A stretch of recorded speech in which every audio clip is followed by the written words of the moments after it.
Today is another Multiverse Story Arc episode. That means we're going to venomize and bring some more characters into the storyline that's been developing on the channel. Last time it was the Predacons, but now we're back on Earth to see who else is going to join the story. Let's bring this illustration to life. We join one of the children of the Titan, Caminus, on her return from a patrol scouting a Decepticon out. Although she possesses the rare and unique ability of City Speaker, Windblade had decided to join Optimus Prime and the Autobots in a fight against Megatron and the Decepticons in order to rescue Cybertron and one day free its people. One reason for this is her personality. She puts truth and duty above all else, even when both seem impossible. She can see the good in others and, on occasion, has turned enemies into allies, which has put a fear in the spark of anyone who'd prey on the insecurities of others. But those are stories for another time. Windblade, returning from scouting the Decepticon outpost, it had been long thought that the outpost was deserted, but intel suggested that there was new activity and she was sent to scout out and find out what was going on. While returning to the Ark, Windblade flew across the Vista Verde desert. Thinking that she'd be back in no time, she was startled when a fireball hurled close by to her.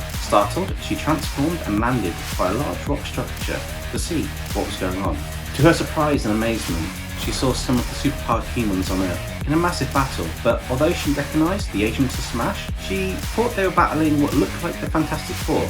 Well, she believed they were the Fantastic Four. According to her databanks, the powers that were being used had to be of this team of superheroes. But she had to take a second look. Her optics could clearly see they did not look quite like the Fantastic Four that she had on file. They looked more like something out of a horror movie the humans like to watch. While looking at the strange creatures, she had the feeling that they looked familiar to an organic species in the archives on Caminus. She couldn't be sure, but they looked similar to a parasitic race that once scavenged the universe, known as the Klyntar. Realising that there might be something going on that's more than meets the eye, Windblade tried to contact the Ark and Optimus. Windblade to Optimus. Optimus Prime, come in. There was no answer. Windblade to the Ark. Windblade to the Ark. Is anyone there? Hello? Is anyone there? Again, there was no answer. Realising that she was on her own, Windblade said to herself, scrap. She felt she could not leave the Agents of S.M.A.S.H fighting against this potential threat, and sprang out from behind the rock structure. She powered up her turbines and she let out a blast of wind that felt like a small hurricane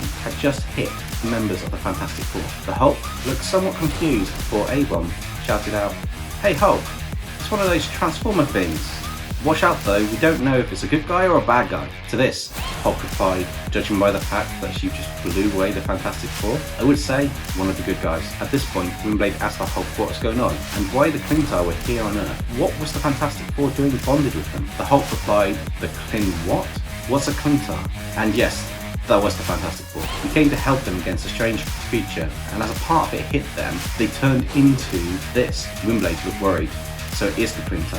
We need to get out of here now and get back to the Ark. We need to get help from Optimus Prime and the other Autobots before it's too late. If we don't get the word out to them soon, the planet is doomed. At this point, Red Hulk had decided that retreat was not an option, and took his two guns out and started to charge and shoot at the Fantastic Four, who began to regroup and head towards Windblade and the Agents of S.M.A.S.H. Although he managed to keep free of the Fantastic Four at bay, the Invisible Woman she had disappeared in all the commotion. A-Bomb was the first to notice and shouted out loud to everyone, "Hey guys, where's the Invisible Woman?" Everyone looked at him with a sense of panic and said, "Wait, what?" Hulk shouted to Red Hulk, "Hey Red, where did she go? You charged in at them, you must have seen her turn invisible." Red replied, "What are you talking about, you green lump of gamma waste? I started blasting all four of them and they're all still there." Oh crap. It was at this point Red realised only 3 members of the Fantastic Four were in front of him. They all had sinister smiles on their faces. Red suddenly shouted, "Watch out guys, she's not with them. And I have no idea where she is." At this point, everyone started looking around to see if they could spot where the Invisible Woman had gone to, looking for any sign that she was moving about. But it was next to impossible. With the heat coming from the desert, it made everything in the distance look a bit hazy. Windblade started up her turbines, hoping that it would show where the Invisible Woman was. As the sand picked up and started to create a mini sandstorm, A-Bomb noticed the outline of someone up close to Windblade and shouted, "Hey, look out!" Windblade spun around and swung her Stormfall sword, which sliced through a tendril that was coming towards her. As the Invisible Woman let out a scream of pain, she became visible again, along with the severed tendril on the desert floor. Despite this, the Invisible Woman backed off and began to smirk in the direction of Windblade and Hulk. Hulk muttered out loud, "Something isn't right here."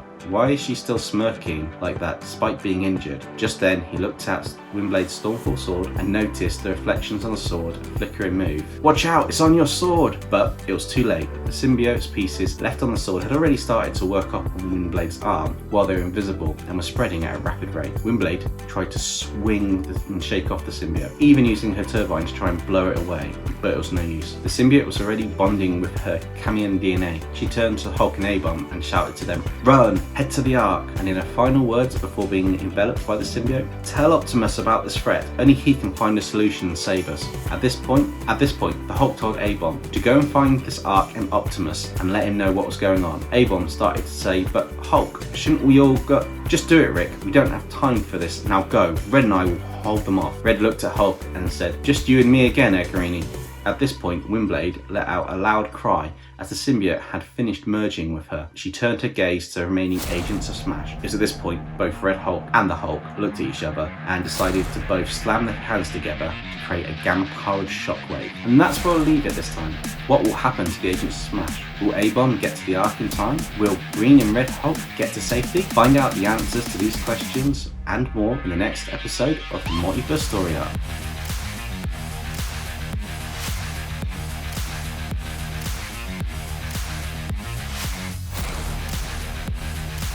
What did you guys think of today's episode? Who would you like to see next in the story? Let me know in the comments below. I'm thinking for the next Multiverse Story Arc episode, it could be quite fun to continue with this battle between the Agents of S.M.A.S.H, the Fantastic Four, and now Windblade added to the mix. If you're new to the channel, I have other Multiverse Story Arc episodes. Be sure to check out the first one, Soundwave vs Venom. I'll put a link to the playlist in the description below and maybe somewhere on screen. That's it for today's episode. Stay safe, everybody, and I'll catch you next time.